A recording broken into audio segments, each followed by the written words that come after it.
Hello, my name is Santiago Rafael Campocotes, and alongside Juan Camilo Lopez, we will now present our proposal for using neural machine translation for translating Wayúunaiki and Yuwe to Spanish.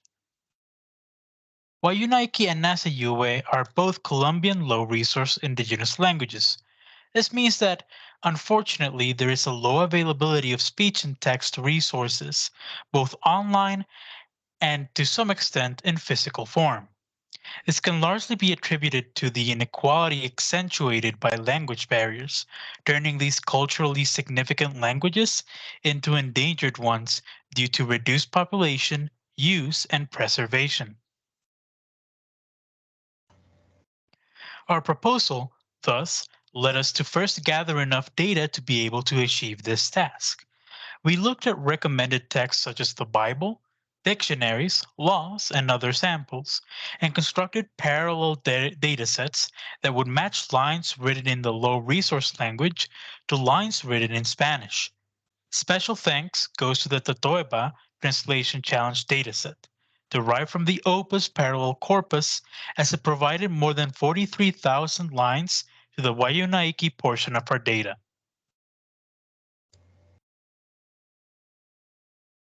In terms of building a model, we, in the spirit of performing comparative analysis, decided to go with various models, all based on the encoder-decoder, or in other words, sequence-to-sequence transformer architecture. We developed our own base model with 8 heads and 6 hidden layers, as well as prepared a transfer learning model derived from a Finnish to Spanish translator.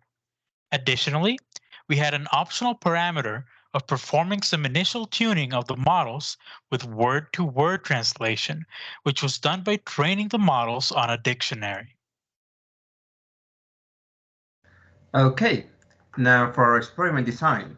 The idea with this experiment was to arrive at the best possible model with the available data and of course the available variables, but also to see the effect of different variables in the model. So in here you can see different choices that we can make for whether using transfer learning, so as we mentioned, between a model that translates the Finnish-Spanish pair, and of course whether or not to use the dictionary. And we can also control the number of heads of our transformer model and the number of hidden layers. Thus, while our base model has 8 heads and 6 hidden layers, we can do further reductions to see if we can see any model improvement by changing the architecture, or whether it is more important to, let's say, use transfer learning or use word-to-word data. Now, in here we see 6 possible combinations, but we run a total of 12 experiments because we run 6 experiments for each language pair. So how do we proceed with our training? Well, through a series of tests, we explored different initial learning rate parameters. We used an ADAM optimizer, which means that, well, the learning rate will be changing throughout the training process. And of course, we could also control the batch size, which we did accordingly to the available resources. We arrived at a number of 64, in which our training performed very well, and an optimal number of epochs for our training of about 32. Sometimes the model can converge before 32, but we always make sure to load the best model at the end. Now you may be wondering why in the plot on the right we are seeing 64 epochs. And that's because in the case of the word-to-word training data, we performed an initial training with only word-to-word, and then an additional training using our sequence-to-sequence data. We didn't mix the two together because they provide a different knowledge for the model, and the sequences may be varying in length. So we wanted to keep them separate. Now, as for our results, what we could gather from our experiments is that sometimes, most of the time, including the dictionary helps with our model, but that is not always the case. In particular, in the case of Yuwe, we had a 14% worsening in the blue metric on average, when we use the dictionaries. And that is because we have very little available data on the NASA Yuwe to Spanish pair. So sometimes including these long sequences which have only a single word but the same sequence length may be detrimental to the model. Even so, we experience a great improvement when we use transfer learning. We have to remember that Finnish, as well as Spanish and NASA Yuwe and Wayúunaiki are agglutinative languages. So in that regard, while they may not have many things in common, they are similar in a way in the structure, in the way in which words are built. Now, the best model which we got in the NASA US Spanish pair was the model with 8 heads, 6 hidden layers, and transfer learning using word-to-word data. We arrived at a blue score of 1.474. In the case of the Wayúunaiki Spanish pair, we saw a 27% improvement in the blue score when we used word-to-word data. Now, the behavior is somewhat different to the NASA Yuwe Spanish pair because we also have more available data, as was previously described.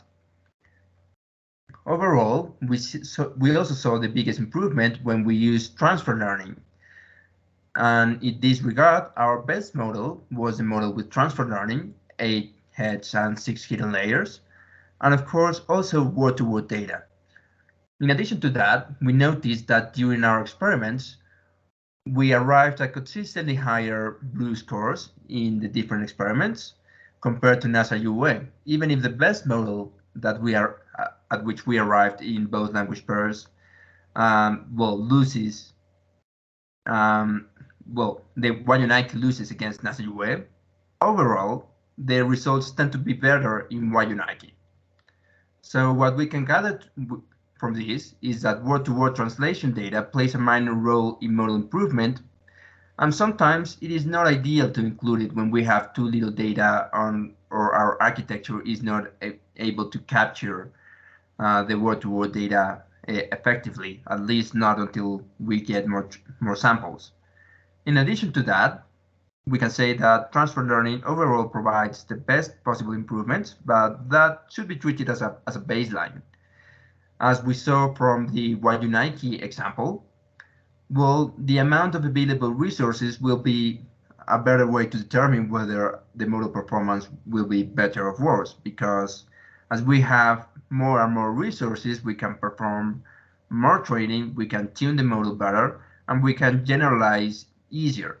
One limitation that we had with our project is that although we couldn't reach our data sets with different sources, at least in the Wayúunaiki case, and most of our data came from religious texts. So that makes it difficult to generalize the results, even if we got higher blue scores through some more tuning.